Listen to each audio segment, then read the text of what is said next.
Hello student, आज हम class 12 commerce हमारा जो सब्जेक्ट है अकाउंटेंसी और हम जिस चैप्टर का सवाल छोड़ा रहे थे, जैसा आप देख पा रहे होंगे, साझेदार का प्रवेश एडमिशन ऑफ पार्टनर्स, उसमें हम क्वेश्चन नंबर 22 को देखेंगे। इसलिए आप अपनी बुक्स बीके कुमावत में क्वेश्चन नंबर 22 को देखिए, उसमें क्या लिखा है उसको पढ़ेंगे। हेमंत और जयंत 3 और 2 के अनुपात में साझेदारी का लाभ बांटते हैं। उन्होंने 1 जनवरी 2017 को अजय को 1/4 हिस्से के लिए साझेदार बनाए, जिसे वो हेमंत और जयंत से समान रूप से लेता है। अजय 20,000 रुपए पूंजी की और 8,000 रुपए ख्याति के लाता है। आवश्यक जनरल प्रविष्टि कीजिए तथा लाभ और हानि के नए अनुपात की गणना कीजिए। यहाँ देखिए, हमें 2 काम करना है, एक तो नए अनुपात की गणना याद करनी है और दूसरी हमें जनरल प्रविष्टि करनी है। तो सबसे पहले हम ये देखेंगे कि हमारे यहाँ पर नया साझेदार कौन आ रहा है और पुराने साझेदार कौन है। तो पुराने साझेदार कितने हैं? पुराने साझेदार है हमारे 2, एक है हेमंत और दूसरा है जयंत। उनका ओल्ड रेशियो क्या है? तो 3:2। यहाँ पर नया साझेदार कौन आ रहा है? तो यहाँ नया साझेदार आ रहा है, अजय आ रहा है, और अजय 20,000 रुपए पूंजी के तथा 8,000 रुपए ख्याति के लेकर के आ रहा है।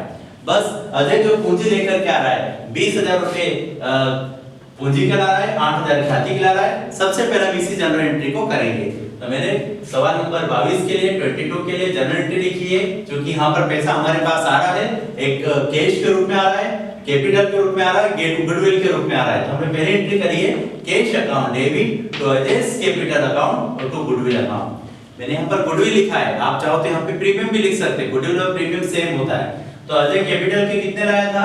20,000, 20,000। गुडविल के कितने लाया है? 8,000, 8,000 रुपए। इस प्रकार से टोटल वो फर्म में लेकर के कितना आया? तो 28,000 रुपए लेकर के आया है। तो हमने एंट्री करी है cash account debit to Ajay's capital account और टू गुडविल अकाउंट। अब नरेशन लिखना है। नरेशन हम लिखेंगे being capital and goodwill brought by Ajay in cash. कैसा लाया? इन कैश लाया।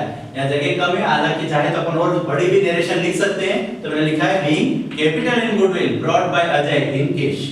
अभी आपने देखा अजय जो कैपिटल लाया, गुडविल लाया, उसकी हमने जनरल एंट्री करी। अब ये अजय जो गुडविल लेकर के आया है, ये आपस में पुराने साझेदार, जो कि हमारे पुराने साझेदार हेमंत और जयंत, ये आपस में क्या करेंगे? बांट लेंगे इनके पुराने अनुपात में। तो इसकी गुडविल की राशि कितनी दे रखी है? 8,000। अब इस 8,000 को पुराने साझेदार बांटेंगे। तो हमने सेकंड एंट्री करी है goodwill account debit to Hemant capital account और टू जयंत कैपिटल अकाउंट। क्योंकि नया साझेदार जब आता है तो पुराने साझेदार अपने हिस्से का त्याग करते हैं और उसके प्रतिफल के रूप में वो गुडविल लेते हैं। तो ये 8,000 रुपए का जो हिस्सा है, 8,000 रुपए जो है, ये दोनों साझेदार अपने अपने सैक्रिफाइसिंग रेशियो में, अपने ओल्ड रेशियो में इसको बांट देंगे। तो दोनों का बराबर अनुपात है, इसलिए हमने आधे आधे दोनों को दे दिए। 1:1 में बांट करके दोनों को 4-4 हजार रुपए गुडविल के बांट दिए। ये कहाँ चले जाएंगे? हेमंत और जयंत के पार्टनर्स कैपिटल अकाउंट में जमा हो जाएंगे। इसके हमने एंट्री करी है being goodwill credited to old partner in ratio 1:1। समान अनुपात में हमने क्या किया है? इसको बांट दिया है। अब हमारी बुक्स में ये भी बोला था कि इसकी नए अनुपात की गणना करना है, कैलकुलेशन ऑफ न्यू रेशियो, और उसके बाद आपको जनरल एंट्री भी करना है। तो हम यहाँ पर नए अनुपात की गणना करेंगे। हमारे पुराने साझेदार कितने थे? तो हमारे पुराने साझेदार थे 2, हेमंत और जयंत, और उनका पुराना अनुपात कितना था? तो आप देख पा रहे होंगे ये पुराना अनुपात है 3/5 और 2/5। यहाँ पर नया कौन आया है? अजय। कितने अनुपात के लिए आया? कितने भाग के लिए आया? 1/4 भाग के लिए।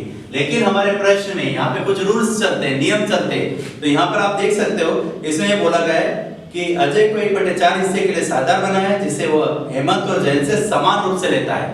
अगर किसी सवाल में इस प्रकार से अगर कोई नया साझेदार आ रहा है, 2 पुराने साझेदार है, एक नया साझेदार आ रहा है, और वो अपने 1/4 हिस्से के लिए आ रहा है, तो आपको यहाँ पर रूल्स के हिसाब से क्या करना? उसके हर को डबल कर देना। मतलब 1/4 है तो आप उसमें क्या करोगे? 2 का गुणा कर दोगे, तो 1/8, और 1/8 को इन दोनों में से हम क्या कर देंगे? लेस कर देंगे, क्योंकि ये अपने हिस्से का क्या कर रहे हैं? त्याग कर रहे हैं। ध्यान रखना, यहाँ 1/4 नहीं करेंगे, क्या करेंगे? 1/8 करेंगे, क्योंकि ये रूल्स के हिसाब से हुआ है। तो 3/5 माइनस 1/8, हम इसका क्या निकालेंगे? लघुत्तम निकालेंगे, एलसीएम निकालेंगे। अब तुम देख सकते हो संख्या सम विषम है, तो हमारा एलसीएम कितना आएगा? 40। 40 को हम जो भाग देंगे, किससे भाग देंगे? 5 से कितनी बार जाएगा? 8 बार, और 8 का गुणा किस में करेंगे? 3 में। तो कितना आया? 24। इस प्रकार से 24 - 5 आपको आता है, तो छोटा सा कैलकुलेशन है, 24 - 5/40 बराबर कितना है? 19/40। जब हम जयंत की बात करते हैं तो उसका पुराना अनुपात 2/5 है और वो अपने हिस्से का त्याग कर रहा है 1/8। इसी प्रकार से लघुत्तम निकाला और इसको हल कराए, इसका भाग कितना है 11/40। अब आप देख सकते हो हमारे दो पुराने साझेदार है, एक है हेमंत और एक है जयंत, इनका अनुपात क्या हो गया 19/40 और 11/40। लेकिन जो हमारा नया साझेदार है उसका भाग कितना है 1/4। तो इसके भी हर को समान करने के लिए, जैसे इन दोनों के हर है, इसके भी हर को समान करने के लिए इसके अंश और हर में किसका गुणा करेंगे हम 10 का गुणा करेंगे, ताकि इसका भी हर क्या हो जाए 40 हो जाए। तो इस प्रकार से मैंने यहाँ 10 से इसको मल्टीप्लाई किया है, तो 10/40 या 10 डिवाइडेड बाय 40। इस प्रकार से हमारा नया अनुपात क्या गया है, तो मैंने यहाँ लिखा है नया अनुपात 19:11:10। तो ये इस प्रकार से हमारा क्वेश्चन नंबर 22 हुआ है। बहुत ही सिंपल है, आसान है और आसानी से किया जा सकता है। बस यहाँ ध्यान रखना है 1/8 क्यों किए, तो इस पर रूल हुआ है। आगे बढ़ते हैं, हमारे सवाल नंबर चलते हैं 24 पर। तो 24 को हम अपनी बुक्स में पहले पढ़ लेते हैं, फिर सवाल को हल करेंगे। सवाल में कहा गया है ए और बी एक साझेदार हैं, वो लाभ हानि का विभाजन 4 और 3 के अनुपात में करते हैं। 1 जनवरी 2017 को सी को साझेदारी में प्रवेश देते हैं और ख्याति के लिए जो सी है वो ख्याति के लिए नगद राशि लाने में असमर्थ है, परंतु पूंजी के रूप में 10,000 रुपए देता है। फर्म की ख्याति की राशि 10,500 रुपए आंकी गई है। नया लाभालाभ अनुपात 5:3:2 है। फर्म की पुस्तकों में जनरल प्रविष्टि कीजिए। हमें यहाँ पर जनरल एंट्री करना है। आप देख पा रहे होंगे प्रश्न में हमारे पुराने साझेदार कितने हैं, तो पुराने साझेदार ए और बी है। नया कौन आया है सी, कितने भाग के लिए आया है और कितनी राशि लेकर के आया है, तो यहाँ पर बताया कि ख्याति की राशि तो नगद नहीं लाया है, लेकिन वो कैपिटल लाया है। कैपिटल कितनी लाया है, तो 10,000 रुपए की कैपिटल लेकर के आया है और फर्म की ख्याति कितनी बताई है 10,500। तो सबसे पहले ये जो नया साझेदार है सी, ये कैपिटल लेकर के आया, हम इसी की जनरल एंट्री करेंगे। तो मैंने यहाँ पे लिखा है 2017, हेडिंग है हमारा जनरल एंट्री। कॉलम सभी आपको पता है 11 से हम बनाते चले आ रहे हैं। एक डेट का होता है, एक पर्टिकुलर्स का होता है और इनके बीच में एक एलएफ का भी होता है। ये बोर्ड थोड़ा सकरा है, इसलिए मैं किस पूरा मेंटेन करके बना रहा हूँ। सारी चीजें यहाँ पर एक साथ नहीं आ सकती, आप समझते हैं। यहाँ एक एलएफ का कॉलम आता है, ये डेबिट का कॉलम और ये क्रेडिट का कॉलम है। और ये जो हम नरेशन लिखते हैं, आपको पता है नरेशन कहाँ पे आती है, पर्टिकुलर में आती है। और ये जो बीच में लाइन खींचते हैं, लाइन भी कहाँ खींचते हैं, पर्टिकुलर में खींचते हैं। ये आपको 11 से हमारे द्वारा बताया गया है। तो हमने यहाँ पर एंट्री करी 2017 जनवरी 1 सी जो है वो कैपिटल के रूप में 10,000 रुपए लेकर के आ रहा है। तो फर्म में कैश आया, तो हमने क्या एंट्री करी, cash account debit to C's capital account. कितने रुपए लेकर के आए 10,000 रुपए। एंट्री नरेशन क्या लिखेंगे, being capital brought by C in cash 10,000। तो ये इस प्रकार से हमने 10,000 की एक एंट्री कर दी। उसके बाद जो सी आ रहा है वो गुडविल नकद लाने में असमर्थ है, ऐसा हमारी बुक्स में कहा गया है कि जो सी है वो ख्याति की राशि नगद लाने में असमर्थ है। लेकिन फर्म की ख्याति कितनी है, तो फर्म की ख्याति हमारी बुक्स में बता रखी है 10,500 रुपए। कितनी बताइए 10,500। तो इस 10,500 में हमें ये देखना होगा कि सी का हिस्सा कितना है। तो आप देख सकते हो नया अनुपात क्या है इनका, तो 5:3:2। तो इसमें सी का भाग कितना है, ये 2 वाला। तो सी के अगर हम अनुपात की बात करें तो क्या हो जाएगा 2/10। इन सबको जोड़ लेंगे, 5 और 3 8, 8 और 2 10। तो सी का हिस्सा कितना हो गया है 2/10। तो ये जो फर्म की ख्याति है कितनी है 10,500। इस 10,500 का अगर हम 2/10 निकालेंगे तो हमारी राशि कितनी आ जाएगी 2100। इसको कितने रुपए लेके आना था गुडविल के 2100 रुपए।